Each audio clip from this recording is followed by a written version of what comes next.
T20 உலகக் கோப்பை தொடருடன் இந்திய அணியின் தலைமை பயிற்சியாளர் ராகுல் டிராவிட்டின் பதவிக்காலம் முடிவடைந்துள்ள நிலையில் இந்திய அணி வீரர்கள் அவரை மைதானத்திலேயே தூக்கி கொண்டாடிய சம்பவம் அரங்கேறியுள்ளது. தனது கடைசி போட்டியில் இந்திய அணிக்காக கோப்பையை ராகுல் டிராவிட் வென்று கொடுத்துள்ளார். T20 உலகக் கோப்பை தொடரின் இறுதிப் போட்டியில் இந்திய அணி 7 ரன்கள் வித்தியாசத்தில் தென்னாப்பிரிக்கா அணியை வீழ்த்தி அபார வெற்றியை பெற்றுள்ளது.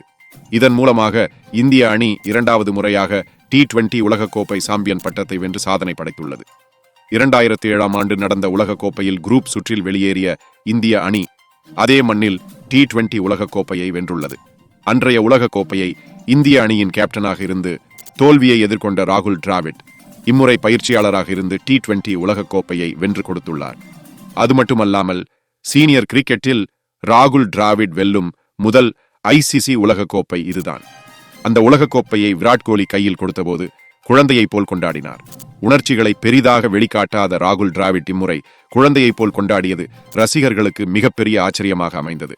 கடந்த 3 ஆண்டுகளுக்கும் மேலாக இந்திய அணியுடன் பயணித்து வரும் ராகுல் டிராவிட் இந்த போட்டியுடன் இந்திய அணியின் தலைமை பயிற்சியாளர் பதவி பயணம் முடிவுக்கு வந்துள்ளது.